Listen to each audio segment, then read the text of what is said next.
दोस्तों, हर कोई चाहता है कि मैं स्वस्थ रहूं, मुझे कोई बीमारी ना हो, मेरे शरीर में किसी भी तरह का कोई रोग ना हो।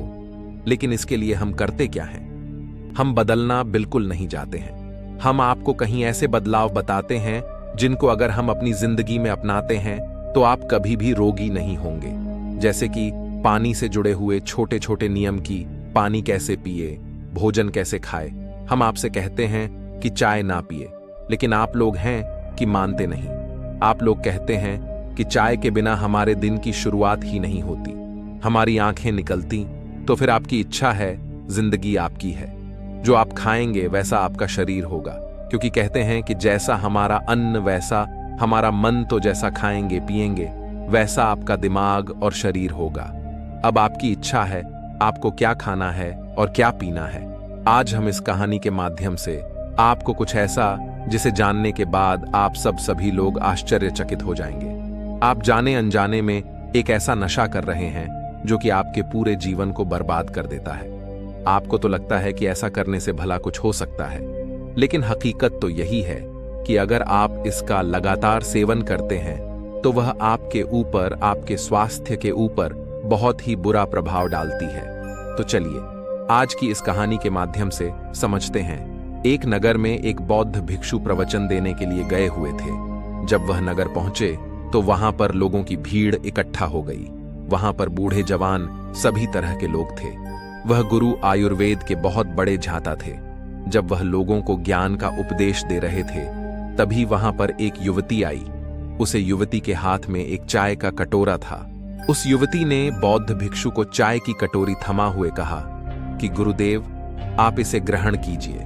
जब बौद्ध भिक्षु ने उस चाय की कटोरी को देखा तो उन्होंने उस कटोरी को स्वीकार तो कर लिया, लेकिन उन्होंने उस चाय की कटोरी को अपने बगल में रख दिया। जब उन बौद्ध भिक्षु ने उस चाय को नहीं पिया तो युवती ने कहा कि गुरुदेव, आप चाय ग्रहण क्यों नहीं कर रहे हैं? यह ठंडी हो जाएगी।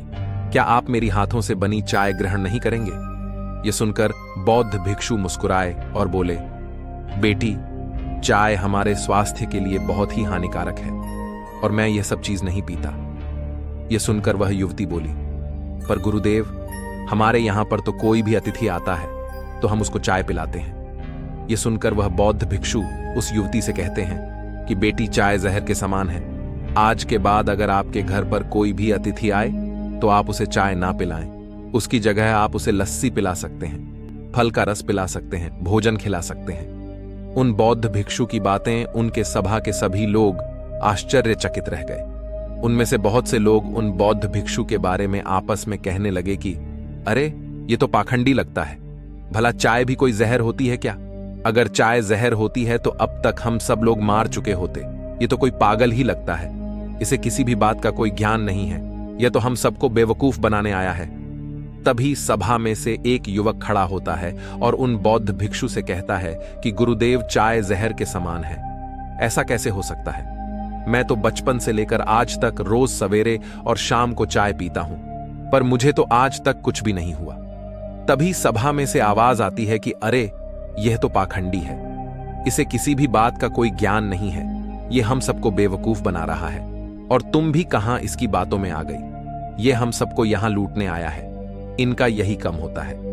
तभी उस सभा में से एक व्यक्ति खड़ा होता है और उस बौद्ध भिक्षु को प्रणाम करता है और उनसे कहता है कि हे महाराज, अगर चाय हमारे लिए जहर होती है तो फिर लोग इसे पीते क्यों हैं? कृपया आप मुझे जरा इसके बारे में विस्तार से बताइए, तभी हमें इस बात का पूरा प्रमाण मिलेगा। लेकिन तभी वह लोग जो उनको ढोंगी कह रहे थे वह बीच में ही बोल पड़े और उनसे कहने लगे कि यह हमें क्या बताएगा, इसको तो कुछ भी नहीं आता है, इसको इस गांव से निकल दो। तभी वह व्यक्ति बोलता है कि रुको बेटा, जरा रुको, हम लोग बिना पूरी बात की सच्चाई जाने ऐसे ही कुछ नहीं बोल सकते। फिर वह व्यक्ति उस बौद्ध भिक्षु से निवेदन करता है कि महाराज, आप बताइए। फिर बौद्ध भिक्षु सभा के सभी लोगों से कहते हैं, आप सभी लोग शांत हो जाइए और मेरी बात को ध्यान से सुनिए। अगर आपको मेरी बात पर विश्वास नहीं हो रहा है तो मैं यहां से अपने आप ही चला जाऊंगा, पर उससे पहले आप मेरी पूरी बात ध्यान से सुनो। फिर बौद्ध भिक्षु सबसे कहते हैं कि चाय वह जहर है जो आपको एक साथ नुकसान नहीं पहुंचती है। पर धीरे धीरे समय के साथ साथ यह आपको बहुत ही नुकसान पहुंचे। चाय पीने से हमारे शरीर में 80% से भी ज्यादा रोग उत्पन्न हो जाते हैं, और जब हमारा शरीर रोगों से ग्रस्त होता है तो हम अपने जीवन में कुछ भी नहीं कर पाते हैं, क्योंकि जब तक शरीर स्वस्थ नहीं रहता तब तक हमारा मन भी स्वस्थ नहीं रहता है, और जब मन स्वस्थ नहीं रहेगा तो हमारा किसी भी काम में मन नहीं लगेगा और हम दुखी व परेशानी रहते हैं। फिर बौद्ध भिक्षु उन सभी से कहते हैं कि अभी आपने मुझसे कहा कि हम तो को रोज पीते हैं, लेकिन हमें तो कुछ भी नहीं हुआ। तो मेरी बात ध्यान से सुनो। चाय पीने से ऐसे बहुत से रोग हो जाते हैं जिनका आपको अभी तो पता नहीं चलेगा, क्योंकि चाय से एक रोग, फिर उसे रोग से अगला रोग और अगले से फिर अगला। जैसे मोटापा, और मोटापा होने के बाद अस्थमा हो जाता है, तो अस्थमा का सीधा कारण मोटापा है। अब आप लोग मुझे यह मत कहना कि मोटापा अधिक भोजन करने से होता है, ऐसा नहीं है। हमारा मोटापा हमारी इस गलती की वजह होता है, और जब हमारा मोटापा होता है तो शरीर में बहुत सारी बीमारी उत्पन्न हो जाती है। तो इसी तरह से चाय पीने से कहीं बीमारियां होती हैं। देखो, आप लोग सभी बहुत मेहनत करते हैं, बहुत मेहनत करके धन कमाते हैं, लेकिन आप ऐसी गलती कर जाते हैं जो कि आपको नहीं करनी चाहिए। आप स्वयं ही रोगों को आमंत्रित करते हैं, और जब आपके शरीर में रोग हो जाते हैं तो आप उन रोगों को खत्म करने के लिए अपना बहुत सारा धन खर्च करते हैं, और बहुत सारा धन खर्च करने के बाद भी आप उन रोगों को खत्म नहीं कर पाते हैं, बल्कि धीरे धीरे वह रोग आपको ही खत्म कर देते हैं। इसीलिए आप अभी से संभल जाएं।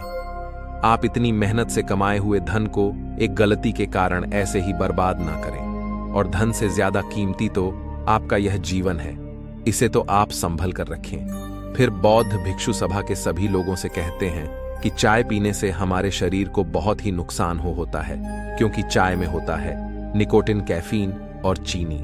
यह तीनों ही आपके शरीर के लिए अच्छे नहीं हैं। देखो, जब आप चाय पीते हो तो चाय आपके मुंह से होकर आपके पेट में जाती है। पेट में जाने के बाद पेट में पड़ा अम्ल चाय को पचाने में लग जाता है।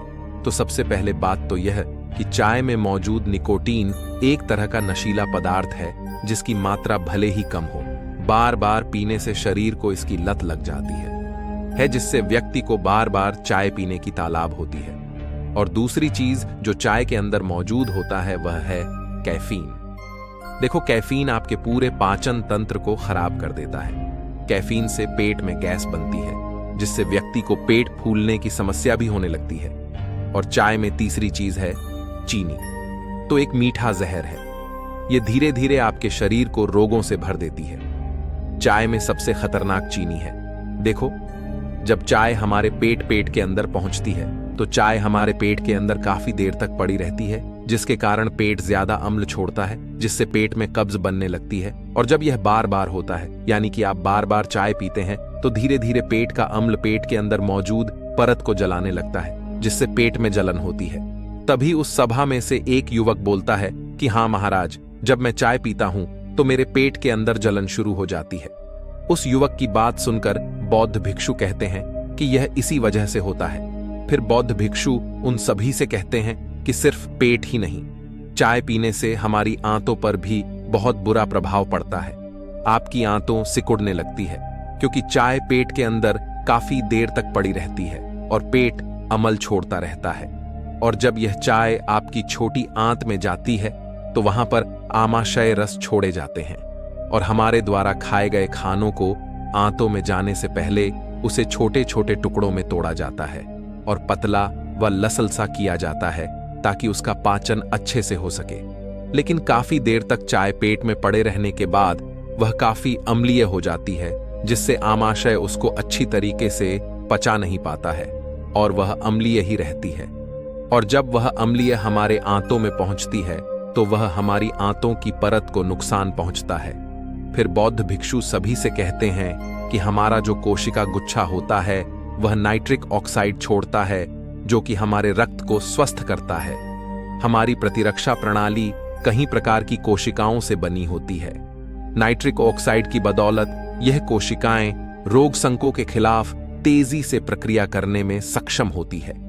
नाइट्रिक ऑक्साइड की मात्रा सही करने से रक्त का प्रभाव बेहतर बना रहता है, जिससे अंगों को स्वस्थ रखने में मदद मिलती है। और शरीर में बंद हो रही नसों को भी खोल है। लेकिन चाय पीने के कारण यह कोशिका नष्ट होने लगती है और साथ ही शरीर में सफाई का काम कम होने लगता है। और जो चाय आंतों में पहुंचती है तो आंत उसे हमारे रक्त में मिला देती है, जिससे चाय में मौजूद अम्ल भी रक्त में मिल जाता है, जिससे आपका रक्त भी अम्लीय हो जाता है और फिर वही रक्त हमारे पूरे शरीर में घूमता रहता है। इससे यह अम्लीय रक्त वहां की परत को नुकसान पहुंचता है, क्योंकि अम्ल का काम ही जलाना है, और साथ में यह नसों को भी नुकसान पहुंचता है। फिर बौद्ध भिक्षु कहते हैं कि हमें सुबह खाली पेट कभी भी चाय नहीं पीनी चाहिए। आप में से अधिकांश लोग उठाते ही सबसे पहले चाय पीते हैं। हमें सुबह चाय नहीं पीनी चाहिए, क्योंकि जब हम रात्रि को भोजन करके सो जाते हैं तो हमारे पेट में कई तरह के पाचक रस बने होते हैं, ताकि जब हम सुबह उठे और कुछ खाएं तो हमारा शरीर उससे ऊर्जा ले सके। लेकिन आप क्या करते हैं और सुबह उठते ही चाय पी लेते हैं। चाय पीने से हमारे शरीर में कई प्रकार की बीमारियां हो जाती हैं, लेकिन आप हैं कि समझते नहीं। तभी उस सभा में से एक युवक खड़ा होता है और बौद्ध भिक्षु से कहता है कि महाराज, मैं जब तक चाय नहीं पीता तब तक मेरी सुबह नहीं होती है। जब मैं चाय नहीं पीता हूं तो मेरे सर में दर्द होता है। यह सुनकर बौद्ध भिक्षु युवक से कहते हैं कि बेटा, चाय में कैफ होता है और कैफीन एक नशीला पदार्थ है जो कि हमारी तंत्रिका प्रणाली पर प्रभाव डालता है, और जब आप चाय पीते हैं तो आपको ऐसा लगता है कि आपका सर दर्द ठीक हो गया, लेकिन आपका सर दर्द कुछ देर के लिए ठीक होता है, और जैसे ही उस कैफीन का सर खत्म हो जाता है तो आपका सर फिर से दुखने लगता है।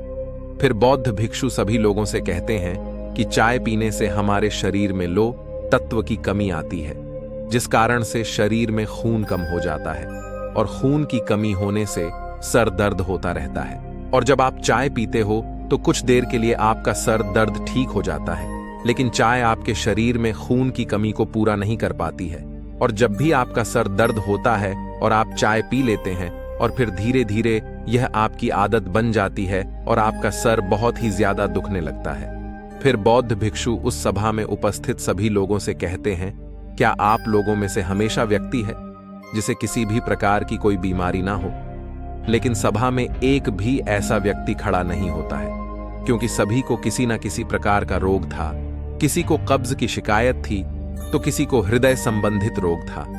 फिर बौद्ध भिक्षु सभी से कहते हैं कि आप सभी लोग एक बार चाय छोड़कर देखिए। मैं कहता हूं आपको कभी कोई बीमारी होगी नहीं, और आप चाय की जगह पर कुछ ऐसा भी पी सकते हैं। सुबह उठकर गुनगुना पानी पी सकते हैं, गुनगुने पानी में शहद मिलाकर पी सकते हैं, गुनगुने पानी में अजवाइन मिलाकर पी सकते हैं, पानी में नींबू मिलाकर पी सकते हैं। ऐसी ढेर सारी चीजें हैं जिनको आप सुबह खाली पेट पी सकते हैं और कई बीमारियों से छुटकारा पा सकते हैं। फिर बौद्ध भिक्षु उन सभी से कहते हैं कि चाय पीने से हमारे शरीर में अम्ल बनता है, और अम्ल उत्पन्न होने से कब्ज बनता है, और कब्ज सारी बीमारियों की जड़ है। आपने देखा होगा कि साथ खिलवाड़ करते आ रहे थे। आज से हम सभी लोग इस बात का खास ध्यान रखेंगे। आज हम अपने शरीर का अच्छे से ध्यान रखेंगे। उन सभी लोगों की बात सुनकर बौद्ध भिक्षु उनसे कहते हैं कि आप सभी लोग इस बात का हमेशा ध्यान रखना कि अगर हमारा शरीर स्वस्थ रहेगा तो हम बड़ी से बड़ी मुश्किल से भी लड़ जाएंगे। तो दोस्तों, उम्मीद करता हूं आपको इस कहानी से जरूर बहुत कुछ सीखने को मिला होगा। यह कहानी आपको कैसी लगी हमें कमेंट बॉक्स में कमेंट करके जरूर बताएं, और इस वीडियो को लाइक भी जरूर करें, और साथ ही इस वीडियो को अपने दोस्तों के साथ जरूर शेयर करें, ताकि उन्हें भी इस कहानी से कुछ सीखने को मिल सके। ऐसी ही प्रेरणादायक और बुद्धा स्टोरी सुनने के लिए हमारे चैनल बुद्धा स्ट्रेंथ को सब्सक्राइब करके बेल आइकन को जरूर दबा दें, ताकि आने वाली अगली वीडियो की नोटिफिकेशन आपको मिल सके। इस वीडियो में बस इतना ही। मिलते हैं अगली वीडियो में। जब तक के लिए अपना ख्याल रखिएगा। धन्यवाद।